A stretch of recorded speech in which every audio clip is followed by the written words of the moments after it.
Kүйөөм менен таарынышып, атамдын үйүнө кеткениме 2 жума болду. Күйөөм жообуңду бердим деп айтты. Ошол өтөт, кете бер деген болчу. Суроом, жообумду бердим деген талакка өтөбү? Чын жүрөктөн айтып жатам. Жообуңду бердим деп 10 жолу айтты окшойт. Алдын ала чоң рахмат. Кеткенимдин себеби күйөөм зина кылат. Ар түрдүү кыздар менен жазышып, көңүл ачып жүрөт.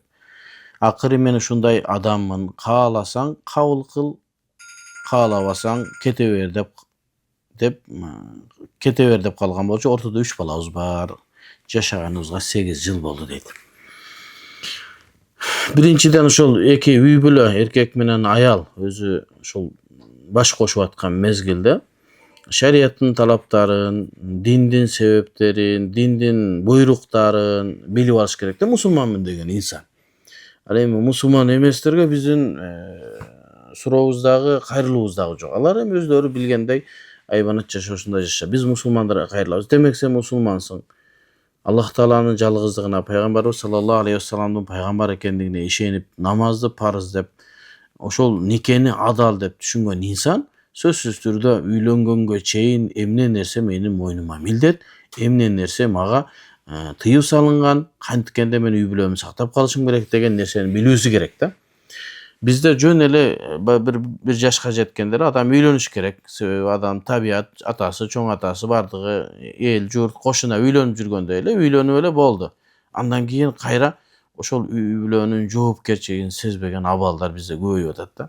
Бизге келген суроолордун көпчүлүгү ажырашуу, талак маселеси боюнча, анан соода саттык боюнча ушу көп болуп атат да. Адамдар же ажырашып атат, же акча табам деп эле чуркап жүргөндөй сезилип атат да. Эми макул, кандай болсо дагы адамдар Кудайга шүгүр ошол жашоосундагы ар бир кылган ишин шариятка туура келеби, динге туура келеби деп изилдеп аткандыгы бизди кубандырат. Бирок мени өкүнткөн нерсеси дайыма аялдар сурайт. Эркектерден көп сураган мен аз бар эми, азыраак да. Бирөө келди окшойт.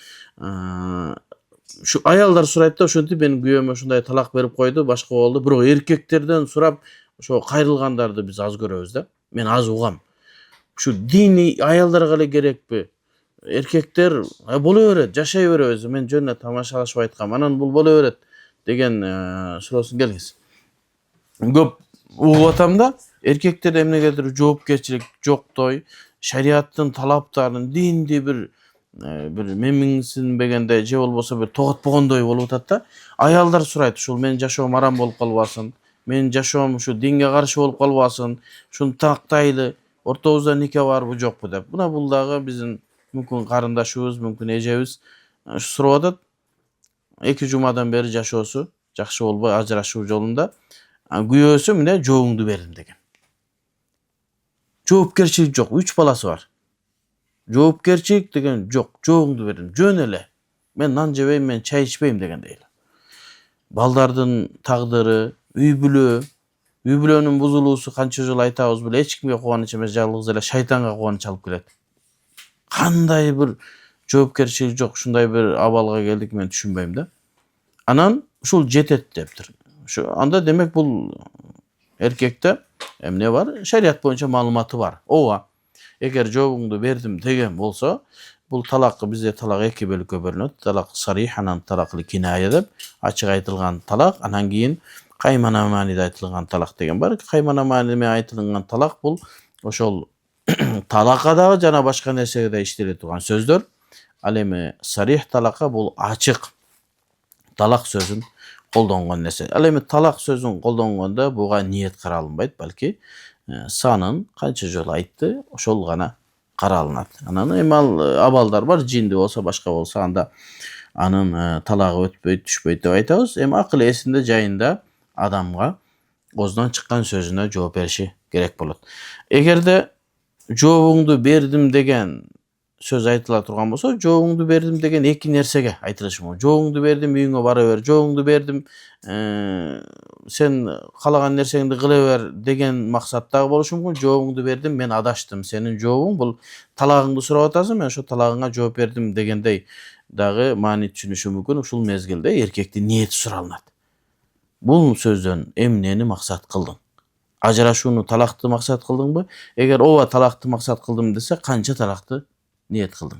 Bir talak degen bolsa bir talak, iki talak dese iki talak, üç talak degen bolsa üç talak düşüp kalat. Emi bunu 10 jol aytıptır. Emi 10 jol aytsa dagı oşol egerde her birinde birden talak niyet kıla turgan bolsa, üçöөнde talak düşöt dagı bul ayal аны менен жашаганга такыр мүмкүнчүлүгү болуп атат. Калгандарына кыяматта жооп берет.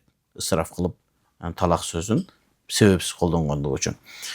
Emi sebebi emne eken? Sebebi zina kılat. Ayalı bar turup zina kılat. Başkaça aytkanda nikesiz başka biröөр менен жакындык kılat. Ayalдар менен сүйлөшөt. Andan keyin men ушундаймын. Meni kabul alsaң kabul al, kabul albasaң kabul alba. Ay tömөн kırgızda karasaң ayım. Men ушундаймын. Жок, оңолоюнчу бул арам экен. Ооба ушундай менден бир иттик келди. Ушу тооба кылып атам ушу. Кудай таалам ушундай бир менин күнөөм кечирсин, эми инсанбыз ушундай болуп калды дебейт. Жок. Ошол моюн тоңдуулук кылат да. Ооба мен ушундаймын. Мен кыла берем. Эгерде зина кылууну мен кыла берем, боло берет деген болсо, Кудайым өзү сактасын, динден чыгып кетүүсү мүмкүн. Себеби арамды адал кылуу адамды динден чыгарат. Ошол мезгилде адалды да арамга чыгарсаң динден чыгарсың. Арамды адал кылсаң динден чыккандай эле, арамды адал кылсаң дагы динден чыгарсың. Аллах Таала сага адал кылган нерсени сен кандай акың бар, аны арамга чыгараң. Ошого азыр кээ бир маселелерде оңой эле да бул арам. Бул арам деп айтып койот. Арам деш үчүн атайын бир шариаттын бир сөйнө турган бир далили керек. Бир алымдардын сөзү керек. Фикhtагы, Ханафи мазхабтагы же болбосо кайсы бир мазхабта болбосун. Бир көргөзүлгөн мыйзам болушу керек. Ошол мыйзамда мына ушул нерсе арам деп көргөзүлгөн болсо, анан кийин арам деп айтыш керек. Кокустан эч бир жерде жок болуп туруп, ошонун адал экендигин өзү билип туруп, болбостон эле арам деген болсо, анда да динден чыгып кетүү коркунучу болушу мүмкүн. Эми мен сизге теориялык жагын гана айттым. Мунун практикалык жагын сөзсүз түрдө алымдар кеңешине, мүчөлөрүнө же болбосо алымдар кеңешинин төрагасына же болбосо фатва бөлүмүнө барып, күйөөңүз менен ушул маселени чечтириш керек. Так даана өкүмдү мына ошолор берет. Эгерде нике талак ошол жерде ачыкталынат, эмне максатта жообуңду бердим деп айткан. Эгерде талак маселеси ниетинде болгон болсо, анда талак түшүп калат. Эгерде жок болсо, анда талак түшпөшү мүмкүн. Аны ушул алымдарыбыз эмне кылат? Тактайт. Сөзсүз түрдө ошо алымдар кеңешине же фатва бөлүмүнө